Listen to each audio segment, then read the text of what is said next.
Welcome everybody, my name is François Letarte and this is my channel D30, a channel about tabletop role-playing games.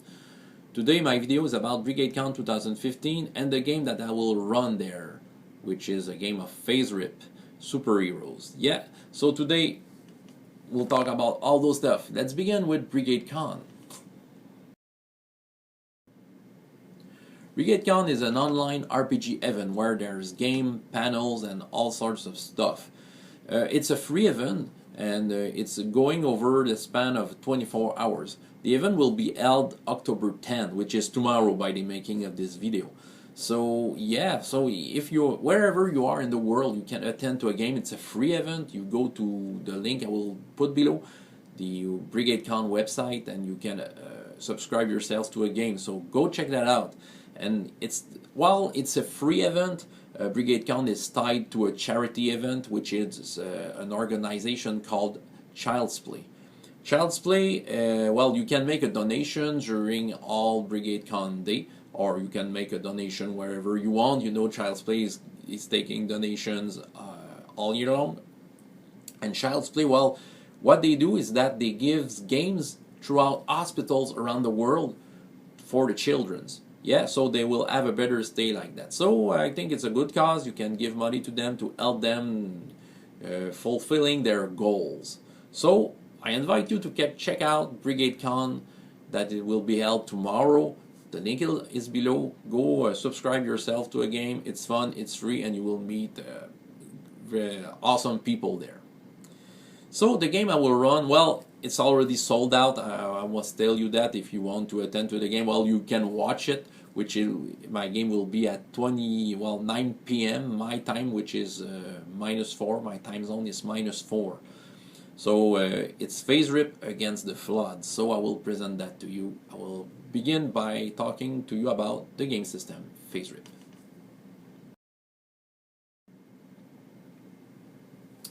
So FASERIP is a superheroes role-playing game. In fact, it's a retro clone of a very popular game in the 80s, which was this one, Marvel's Superheroes. I remember playing this game in the 80s. It was an awesome game, an easy game. It really captures the excitement of a comic book and the action.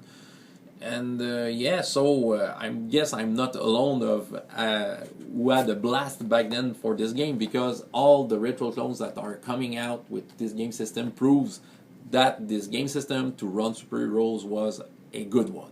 Well, in fact, it's for me, it's my favorite one. You know, there's lots of supers game around, but this formula works very well. This is the FASERIP system, which is you can get it for free. You know, it's the link are below. You can check out this game, which is awesome. This is a generic system. It's not tied to the Marvel universe like this one. And I think there's also another game which is a retro clone of the Marvel superheroes game, which is called Four Colors. You can check that out on Retro RPG. It's a free game too. But FASERIP, yeah, it's not tied to the Marvel universe or DC universe, so you can create all superheroes game that you want. And yeah, it really captures the excitement and, you know, how big superheroes and how awesome they can do their stuff. You know, it really captures that. So, well, I highly recommend it. It's free, and so you have nothing to lose to check this out and try this with your friend. I really recommend that game. Good game. Now let's talk about the setting in which my one-shot will take place. So my setting is not, I didn't want to go with Marvel or DC Universe. What I did want to go was to create something. You know, it's Earth as we know it, where superheroes are only in comic books and movies.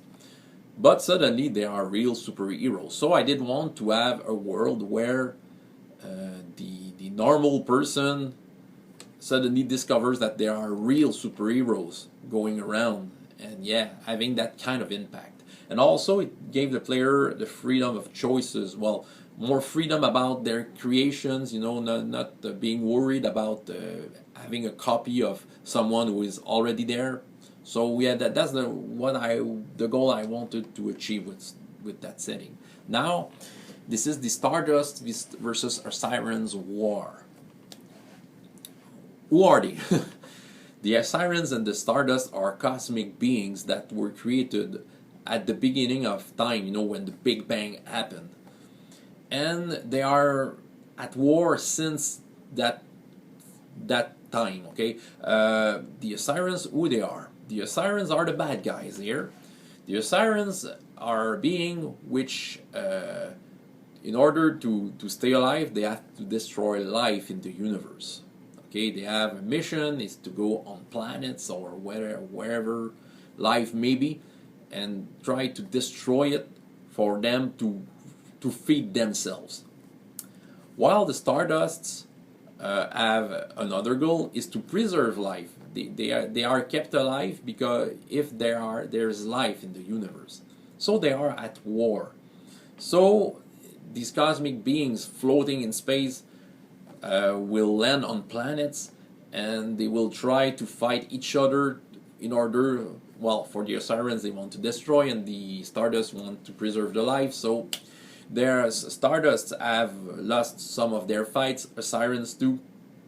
But in the end, you know, Assyrians may have destroyed the planet and get themselves away and go to another planet, or Stardust have won and have protected the planet and will prevent any other Assyrians visit. So that's the way it works. And now they are on Earth. The way they manifest themselves on Earth, the Assyrians, when they arrive, they take, if they find a recently deceased body of someone which is in quite good condition, they will get into it and revive it.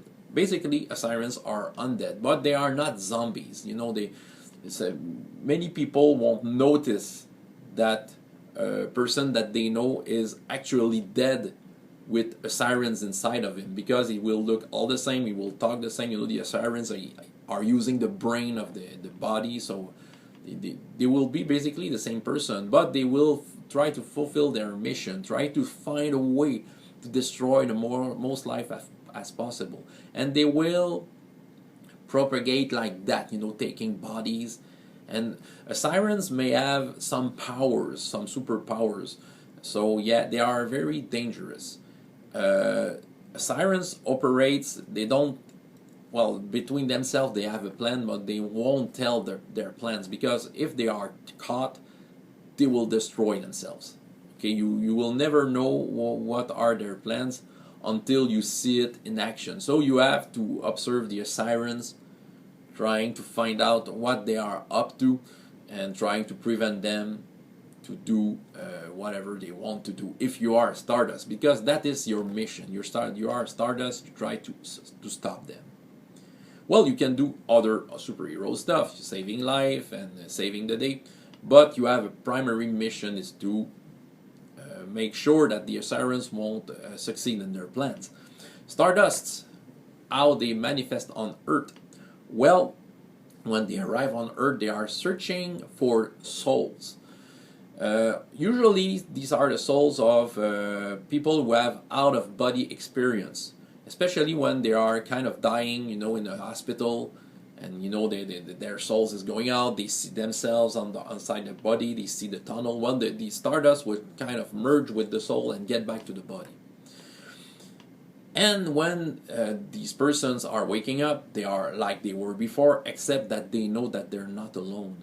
But at the same time, it feels natural. You know, the Stardust is a very welcoming being inside of them, and they realize that they have superpowers.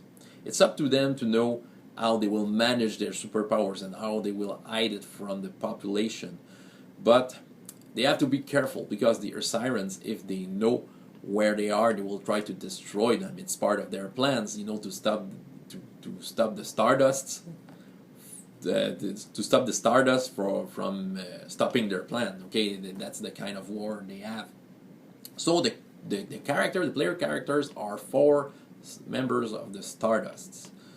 And yeah, so they're trying to stop the Assyrians. That's the way this is. They have some kind of a leader, which is not really a leader. He's called Overseer, which is someone with some kind of a crystal ball trying to track down Assyrians' movement. You know, when the Assyrians are are doing something, there are some kind of activity, he's able to sense them. So he can telepathically call the Stardust, the player characters, to invite them to see what's going on with those sirens. I hope it's not too confusing. So yeah, so that's how it works. They are calling them. Yeah, I had something else to say about. That's the thing. Yeah, sirens are hard to. Are quite hard to detect. You know, they look like your normal humans. You know, usually overseer can sense them, but usually, you know, they look like the same. The only thing is that they may look like a little pale, but you know, it's not an unusual paleness for a person. Those persons can be pale, you know, unless you knew that person before his body was taken by a siren. You know, if one of your buddy used to have his face a little more red than that, well, you will look like a little sick. Okay, that's the way you can make the difference between a normal human and a siren. Although you have to watch carefully to see that difference. I think I've set up basically how it works with the Stardust versus the sirens. So I will talk to you a little about the characters, the 4 superheroes that will be there on that game at BrigadeCon.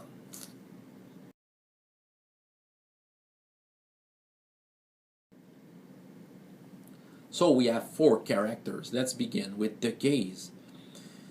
The Gaze is a character who have a very rapid mind. He can make corrosions on metals and can blast people far away with his mind. So this is the Gaze, who is currently working under a secret organization of the NSA, tracking down aliens around the Earth. We also have Swiftwind, which is a lady who can teleport herself and push balls of wind on her enemies. Yeah, she is currently working at a drugstore when she's inhuman, you know, when she's not a superhero. So she's a pharmacologist. I don't think she works in a drugstore. Okay, you know what I mean. Yeah. Okay, let's talk about Kometo. I found the information. He makes radiation and has an energy body. Yeah, he can resist cosmic energy, which is quite cool, and he can fly. And the last one I will present to you is Mr. Smith, which is an FBI agent, which that has all his record erased from everywhere, and he's able to change his appearance and also use it as a disguise, and also he can have some hints about the future. It will be quite interesting. I invite you to watch that tomorrow if you can. Yeah, BrigadeCon, or you can attend to any games at BrigadeCon, which has still some places left. Go check out all the links below, and the link to my event will be there too. So you have 3 links: BrigadeCon, the PDF of FASERIP, and the link to my game if you want to watch FASERIP Against the Flood, which is the title. I don't remember if I mentioned it. Hope to see you there. François Letarte, JDR D30, and up to next time, I hope you have as much fun in your life as in your games. See you.